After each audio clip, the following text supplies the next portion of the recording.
Congratulations on the film. I'm Jason Gorb. I'm a film critic from Toronto. So I just learned today it's not Quincy, it's Quincy, right? Yeah, so I'm not from Quincy, but a friend of mine who's in the audience today corrected me when I said Quincy 4 years ago when I moved there, and that was kind of the one rule to the movie. I didn't want people faking Boston accents if they didn't have one, because that's like every film critic's first thing they go to with a Boston movie. I said, all right, if we're not going to do the accent, you at least need to say Quincy instead of Quincy. Let's get that part right, if nothing else. So who doesn't say that fiction films are educational? So this is good. That's right. So if we could talk about what brought you to this area, what brought you to this storyline, and what brought you to work with these wonderful people. All right, well, I'll try to condense it for you, because I know my family is dying to either go to bed or to the bar right now, so I'll try to be quick with it. But basically, this is a story. I've worked with Josh Koopman on multiple films, like my brother, and so Koop and I have been making movies for years now. I've written a ton of crime films, bigger budgets than I could get. And I would get good feedback, I would get into contests, but I would never get financing for anything that I wrote. And as like a first-time feature director, I needed to write a film that I could actually make. So I wrote this around places, props that I knew I could get for free. I wrote it for actors who I knew would be down to do like a super indie production. We made this on a dime. But I also, you got to find something personal in every story you wrote. This, to me, this is about a lot of my friendships that I've had in my life.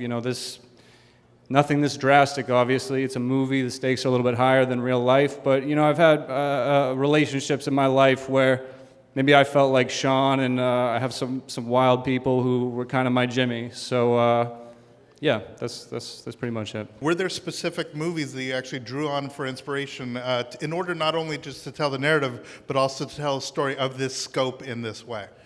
Yeah, I mean, there's films that influence both the story and the scope. In terms of the scope, you look at movies like El Mariachi, like Clerks, like Following, like Medicine for Melancholy, like first features that people made with no money. So that was a huge inspiration in terms of the scope of the film. In terms of the narrative, Citizen Kane, right? Citizen Kane, absolutely. In terms of the narrative, I love Dennis Lehane. He's one of my favorite authors of all time. Hugely inspired by his films, and his books and the films that have been made from them. So much so that I named the characters Sean and Jimmy, and it took me about a year of writing the script before I realized that Sean and Jimmy are the characters in Mystic River also. And at that point, I was just kind of like, fuck it, I'm just going to keep it. Again, I'm from Toronto. That's around here, right? So I don't know. It's right down the road. If you guys could talk about, specifically helping bring the film to life. Oh, yeah. Well, we met in school in our master's program, and Peter first approached me and said, I have this idea, I've been working on it. And basically, the whole reason why it came together was because of the community that supports Peter, and that's the only way that this film was ever going to be made. If we could talk about this role, obviously it would be really easy for it to sort of fall into just pure stereotype. If we could just talk about bringing the humanity that you actually do and the strength of it. Well, for me, I met Peter at a job that we worked together at, and we had a lot in common. And I love acting and whatnot. And Peter was a writer and director, and I heard that before, right? Writer and director, yeah, right.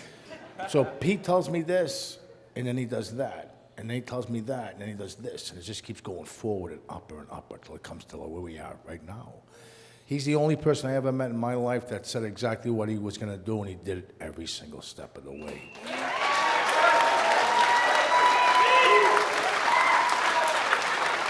I got 2 more minutes left of my 15 minutes of fame. Let me enjoy this. It's because of him.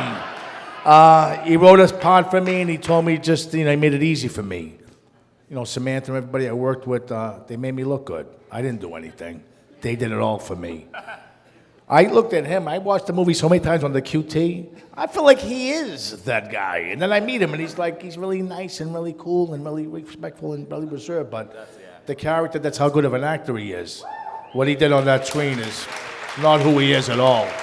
It's the actor when his heart grows to. And Pete is probably you hear hardest working, most earnest, sincere people, but Pete is all that, and he's wonderfully talented. He's a fantastic writer and director.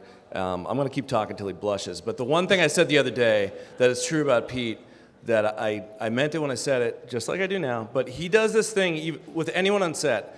Anyone that comes up to him, and I'm sure people in his regular life, if they have an idea or they want to talk to him about something, he will listen. And if he thinks it's a bad idea, he still listens and he makes you feel heard. And then he tells you why it's a bad idea, because I have a lot of them.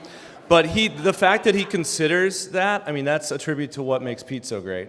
So I will show up to him whenever, for him whenever, until he tells me it's a bad idea. But just to add, in terms of Coop and me, I was a 17, 18-year-old intern on a film set, and he was the star of the movie, and he was the nicest guy on set, and he talked to me like I was a human being, and it meant a lot to me. And then 4 years later, I bumped into him in a bar in Los Angeles, and we became, best friends since then, and we've had kind of a hell of a ride since then. But it's kind of a wild story. It's really too long. Maybe another time. But yeah, we've been through a lot together.